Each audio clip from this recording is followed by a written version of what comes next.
नमस्कार, आप देखना शुरू कर दिए हैं 10 संघर्ष भारत। देखिए, इस समय हमारे साथ एलजेपीआर के प्रवक्ता डॉक्टर विभय जी है। आइए जानने का प्रयास करते हैं कि लगातार जिस तरह से आप बिहार में देख रहे हैं चुनावी सरगर्मी बढ़ गया है। सभी पार्टी अपनी अपनी स्तर से तैयारी करने में लग गए हैं।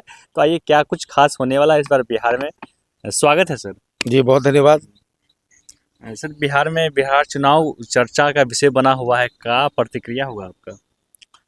देखिए, सदियों से बिहार जो है भारत के मानचित्र पे एक बहुत ही हाईलाइटेड, यहाँ पर एक से एक बड़े नेता की जननी है। बिहार में बड़े से बड़े नेता हुए, जयप्रकाश आंदोलन से लेके इसे बड़े से बड़े मूवमेंट हुए। यहाँ पर एक से एक बड़े नेता यहाँ से हुए। यहाँ जो इस बार का जो बिहार विधानसभा चुनाव का जो एक खासे महत्व इसलिए भी है क्योंकि यहाँ पर एनडीए के जो खासे महत्वपूर्ण जो नेता हैं हमारे चिराग पासवान जी, एलजेपीआर के राष्ट्रीय अध्यक्ष, हमारे नेता, उनको मुख्यमंत्री बनाने की जो मुहिम है वो लगातार हर चैनल पे आप देख रहे हैं। हम लोग, एक कार्यकर्ता तो चाहता ही है कि अपना नेता जो है बहुत बड़े ओहदे पे जाए। बाकी एनडीए में यहाँ आदरणीय मुख्यमंत्री श्री नीतीश कुमार जी को मुख्यमंत्री का चेहरा अभी तक बनाया हुआ है। लेकिन हम लोग एक व्यक्तिगत रूप से आप पूछेंगे, बिहार के एक आम आवाम की जो राय है कि मुख्यमंत्री जी का जो बेटा है निशांत कुमार जी, वो इतने सूझबूझ और इतने टैलेंटेड प्रतिभाशाली व्यक्ति हैं कि उनको राजनीति में जो है एक लॉन्चिंग एक तरीके से हो ही गई है, क्योंकि मीडिया में तो काफ़ी सारा बाइट उनका चलते ही रहता है। उनको एक उप मुख्यमंत्री का दावेदार उनको बनाना चाहिए उम्मीदवार। और हमारे नेता आदरणीय चिराग पासवान जी को हम लोग तो मुख्यमंत्री का उम्मीदवार चाहते हैं। बाकी भाजपा बड़ा घटक दल है, भाजपा जो है उसको ये लोग एनडीए के घटक दलों में फाइनल होगा। लेकिन इस बार का जो रिजल्ट है बिहार विधानसभा का, पूरा बिहार क्या पूरा देश देखेगा, क्योंकि 243 की जो असेंबली है लगभग 225 पार हम लोग होने वाले हैं। अब देखिए 29 तारीख को यहाँ राजगीर में जो है स्टेट गेस्ट हाउस के नज़दीक जो है हम लोगों का बहुत ही बड़ा जो एक समागम होने वाला है। लोजपा के सारे कार्यकर्ता जो पूरे बिहार के अलग अलग जिले से वहाँ पहुँचने वाले, हमारे राष्ट्रीय अध्यक्ष हमारे नेता आदरणीय चिराग पासवान जी उस कार्यक्रम को अध्यक्षता करेंगे। तो उसमें जो है हम लोग एक अलग संदेश हमारे नेता वहाँ से देंगे। लेकिन ये जग जाहिर है कि 225 पार एनडीए का जो नारा है, हमारी पार्टी की महत्वपूर्ण भूमिका उसमें रहने वाली है। सर, आपने बताया 243 सीट पे माननीय चिराग पासवान जी लड़ेंगे चुनाव, तो क्या एक अभी तक तो एनडीए का हिस्सा बना हुआ है चिराग पासवान, क्या लगता है?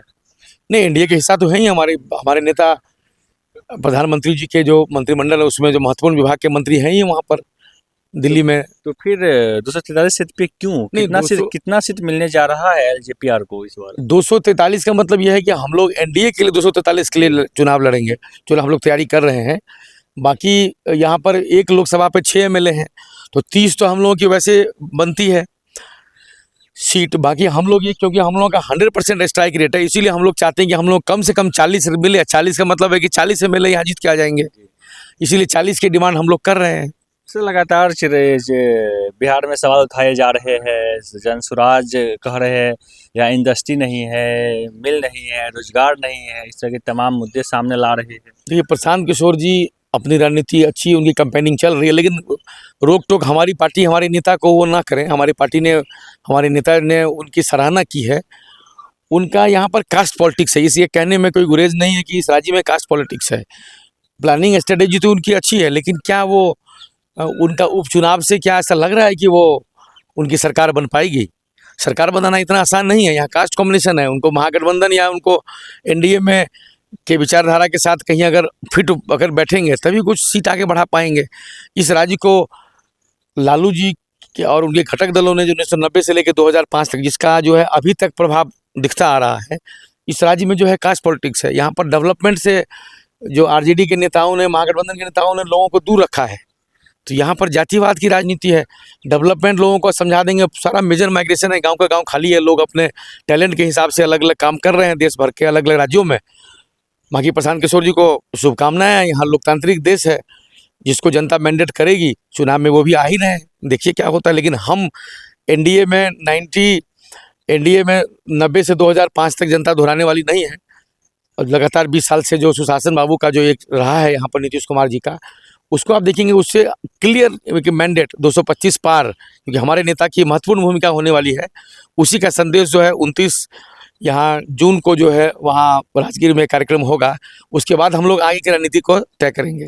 सर क्या अगर एनडीए में विलय होना चाहेंगे जनसुराज तो उनको ऑफर मिलेगा इस तरह का? देखिए ये तो घटक घटक दलों में फाइनल होगा, लेकिन एक व्यक्तिगत रूप से मुझे ऐसा लगा, ऐसा मुझे लगता है कि जो उनकी विचारधारा है, जो उनकी सोच है, वो महागठबंधन की सोच तो उनकी है नहीं। तो ये सब लेकिन घटक दलों में तय होगा। प्रधानमंत्री जी क्या चाहते हैं उस बारे में, जेडीयू के नेता आदरणीय मुख्यमंत्री जी इस बारे में क्या चाहते हैं, वो तो घटक दलों में तय होगा। लेकिन अगर वो चाहते हैं कि जिस तरीके से वो बात कर रहे हैं, प्लानिंग स्ट्रेटेजी तो उनकी अच्छी है, लेकिन वो तो रिजल्ट ही बताएगा कि उनका क्या होने वाला होगा। एक बार सर नीतीश जी पिछले विधानसभा में उनका एक भाषण था, भाषण ये था उनका, एक ये था कि अंत भला सब भला तो अंत भला तो सब भला। तो क्या लगता है नीतीश जी इस बार अपने पद से हटेंगे? देखिए एक उम्र तो होती है, एक तो काफ़ी बिहार को उन्होंने जिस तरीके से गुंडा राज, एक बदमाशी वाला आतंक वाला राज उनको मिला था, जिस तरीके से उन्होंने उसको ठीक करके यहाँ पर लोग सुकून की ज़िंदगी जी रहे हैं इस बिहार में। उनका जो बेटा है वो बड़ा सूझबूझ वाला, उनकी तारीफ हर जगह हो रही है। कई सारे तो जदयू के नेताओं ने भी एक तरीके से उनकी डिमांड करी है कि भाई उनको आ जाना चाहिए एक्टिव पॉलिटिक्स में। कुछ तो जेडीयू के वरिष्ठ नेताओं ने भी, को मैंने सुना है उनका बाइट, वो कह रहे थे कि उनको निशांत जी को एज ए उप मुख्यमंत्री, एज ए सीएम, वो अलग अलग राय वो लोग दे रहे हैं। तो मेरा तो यही मानना है कि निशांत जी को यहाँ पर डिप्टी सीएम की भूमिका में होनी चाहिए। और माननीय नीतीश कुमार जी जो पूरे हम सभी के गार्जियन स्वरूप है, उनको एक देश में एक उनकी अच्छी छवि है अलग अलग राज्यों में, तो उनको राष्ट्रपति, उपराष्ट्रपति या राज्यपाल की भूमिका में लोग देखना चाहते हैं। चिराग थोड़ा पासवान सा इंटरेस्ट देंगे तो माननीय प्रधानमंत्री जी, गृह मंत्री जी उनको देश में एक अलग भूमिका में उनको जिम्मेदारी दे सकते हैं। चिराग पासवान जी को लेके भी सवाल उठते आ रहे हैं सर। पब्लिक का कहना है कि अगर इस सीएम के रूप में बनेंगे तो बहुत अच्छा लगेगा बिहार को। देखिए यहाँ पर इस राज्य में अगर कोई जातिवाद से कोई ऊपर उठा हुआ कोई नेता, सूझबूझ का नेता अगर कोई है तो वो चिराग पासवान है। ऐसा नहीं कि हम लोग एक एलजेपी के एक्टिविस्ट हैं इसलिए बोल रहे हैं। हमने बहुत सारे नेताओं को, हमने बचपन से राजनीति देखी है, एक से एक सबके सब कास्ट वाले लोग हैं, सब कास्ट को आगे बढ़ा के आगे पॉलिटिक्स करना चाहते हैं। हमारे नेता सब दल, सब समाज, सब धर्म को एक साथ लेके चलना चाहते हैं। तो इसीलिए वो यहाँ पर इस राज्य में फिट बैठते हैं, क्योंकि यहाँ पर जातिवाद की राजनीति नहीं चाहिए। यहाँ पर कास्ट वाला राज्य, देखिए बगल में उत्तर प्रदेश, माननीय योगी जी ने ठीक कर दिया ना, वहाँ विकास की राजनीति होती है। वहाँ भी उत्तर प्रदेश एक डेवलपमेंट, क्योंकि मुलायम सिंह यादव, मायावती जी ने क्या किया, मायावती जी की राजनीति तो खत्म हो ही गई, जनता ने खत्म कर दी। आने वाले समय में आप देखेंगे समाजवादी पार्टी भी धीरे धीरे, क्योंकि कास्ट पे आप ज़्यादा दिन नहीं चल सकते। इस राज्य को भी यहाँ डेवलपमेंट चाहिए। ये राज्य धीरे धीरे इतना कमज़ोर होता चला गया। हमारे नेता आदरणीय चिराग पासवान जी कहते हैं कि बिहार के लोग इतने ज़्यादा सूझबूझ वाले हैं, इतने टैलेंटेड हैं कि देश विदेश में अपना नाम कर रहे हैं, अपनी सेवा दे रहे हैं। बिहार इतना पीछे चला जा रहा है, क्यों नहीं इस तरीके से बिहार में इन्वेस्टर आ सकते हैं, क्यों नहीं उनको उस तरीके से सिक्योरिटी दी जा सकती है, क्यों नहीं उस तरीके का माहौल यहाँ बन सकता है। कोटा क्यों डेवलप हो गया, सारे बिहार के लोग ही चलाने वाले बिहारी, विद्यार्थी बिहारी, सारा इंफ्रास्ट्रक्चर देने वाला बिहारी।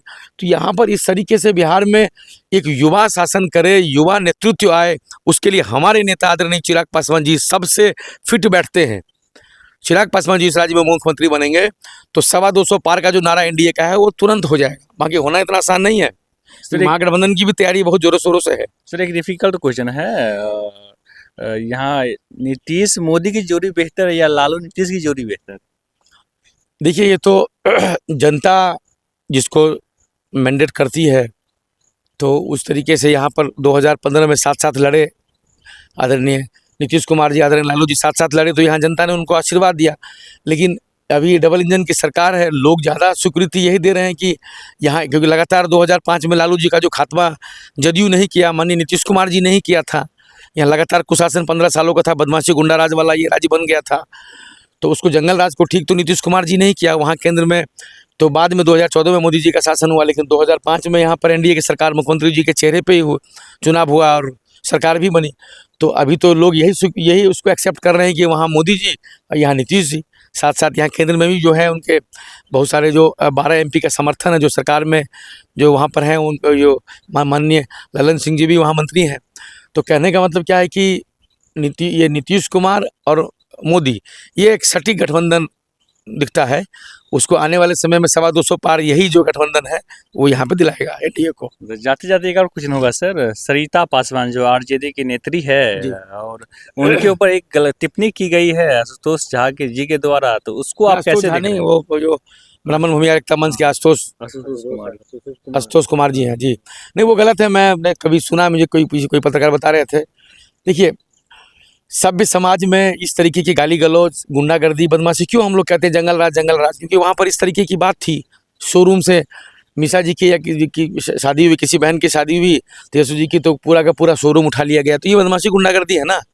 तो इस तरीके से अगर किसी गाली गलौज करेंगे, भाई एक लॉजिकल बात होनी चाहिए। सभ्य समाज के में ये सब इस चीज़ की कोई भी जगह नहीं है। अगर आशुतोष जी ने अगर इतना बड़ा जो एक फ्रंट बना के सबको जोड़ के रखा हुआ है, तो ये इसकी हम लोग निंदा करते हैं। ऐसी चीज़ नहीं है। सारिका जी एक यहाँ महिला है, उनका सम्मान होना चाहिए। पहले वो महिला है, उनका सम्मान होना चाहिए। पार्टी, उनकी विचारधारा राजद में है, वो ठीक है। वो सबकी अलग अलग विचारधारा है, सब लोग अपनी बात रखने के लिए स्वतंत्र है, लोकतंत्र है ये। लेकिन आप गाली गलौज करेंगे, उनको नीचा दिखाएंगे, अपमानित करेंगे। हमारी पार्टी एलजेपीआर और हमारे नेता कतई बर्दाश्त नहीं करते इस चीज़ को लेके। हम लोग निंदा करते हैं इस चीज़ को, उनको माफ़ी मांगनी चाहिए। सर, बिहार में विधानसभा चुनाव होने वाला है। इस चुनाव में एलजेपीआर की क्या मुद्दे लेके जाएगी समाज के बीच? देखिए, हमारा बिहार फर्स्ट, बिहारी फर्स्ट, जो हमारे नेता आदरणीय चिराग पासवान जी ने एक ड्राफ्ट किया हुआ है, उसमें सब कुछ समायोजित है। बिहार को में हेल्थ सेक्टर में क्या करना है, एजुकेशन में क्या करना है, जो मेजर माइग्रेशन है, पलायन उद्योग, उसको कैसे रिवर्स करना है। तो सब कुछ एक बिहार फर्स्ट, बिहारी फर्स्ट जो है, उसी को आधार पे हम लोग उसको इम्प्लीमेंट करेंगे। हमारे नेता की अगर अहम जिम्मेदारी यहाँ होगी, हम लोग उस चीज़ को सबसे पहले, जो रिवर्स माइग्रेशन कैसे होगा, लोग यहीं पर एक सम्मानजनक लोगों की जो यहाँ पर वापसी होगी, 10-15-20 हज़ार के लिए जो किराए पर रह के वहाँ पेट पाल रहे हैं देश के अलग अलग राज्यों में, उसको रिवर्स जो यहाँ पर वापसी। उसके बाद जो हेल्थ सेक्टर में आप देखते हैं कि एक एक अस्पताल में एक यहाँ बदनामी, एक तरीके से लोग एक कई बार तो पेशेंट ख़त्म हो चुके होते हैं, और वो देख लेते हैं कि पैसे वाले घर से है, हर दिन डिमांड करते हैं कि 50,000 ला, 40 ला, 1 लाख ला। उसको जो है इस राज्य में, क्या मैं तो देश भर के अलग अलग राज्यों के मैं मांग करता हूँ, वो एक आग्रह करता हूँ, अनुरोध करता हूँ, उस पर लगाम लगाने की ज़रूरत है। इस राज्य में तो और ज़्यादा छोटे छोटे कुकुर मुत्ते की तरह जो है अलग अलग अनुमंडल में, अलग अलग ब्लॉक में जो अस्पताल खुल गए, उसको सरकार को लगाम लगाना चाहिए। कहीं ना कहीं अधिकारी घूस ले लेता है, पैसा ले लेता है, उसको प्रश्रय मिल जाता है, उसको बल मिल जाता है, वो अस्पताल चला रहा है। उसको बंद होने की ज़रूरत है। हमारे नेता चिराग पासवान जी यहाँ आएंगे, हम लोग अपने नेता को ध्यान आकृष्ट करा के सरकार में सबसे पहले उस तरीके के अस्पताल को बिल्कुल लगाम लगा के बंद करेंगे। एजुकेशन सेक्टर की जहाँ तक बात है, स्कूलों में अभी हालांकि ठीक हुआ, नीतीश कुमार जी के शासन में बहुत सारे जो है स्कूल की हालत ठीक हुई, लेकिन फिर भी बहुत सारे टीचर हैं जो सेटिंग करा के जो है वो चाहते हैं कि ऐसे हम लोग पगार लेते रहें। विद्यार्थी जो है जाते हैं आते हैं, कोई पूरा का पूरा एब्सेंट होता है। तो एक तरीके से बिहार फर्स्ट, बिहारी फर्स्ट जो है, सब कुछ समायोजित है। मेजर माइग्रेशन है, उसको सम्मानजनक रूप से वापसी से इसके साथ हम लोग उसको अच्छे से अच्छा काम करेंगे। युवा नेतृत्व चाहिए इस देश को, इस राज्य को, तो उसके लिए हम लोग, लेकिन यहाँ लोकतांत्रिक देश है, जनता हमको आशीर्वाद देगी, एनडीए का घटक दल हमें बड़ी जिम्मेदारी देगी हमारे नेता को, तो हम लोग अच्छा से उसको करेंगे। तो साथियों, बिहार फर्स्ट, बिहारी फर्स्ट को लेकर क्या आप सोचते हैं, क्या आपकी प्रतिक्रिया है, और बिहार विधानसभा चुनाव में क्या क्या मुद्दा सामने आना चाहिए, आप जरूर कमेंट करें। आपकी इस प्रश्न को रखा जाएगा सामने। बात खत्म करते हैं। जय हिंद।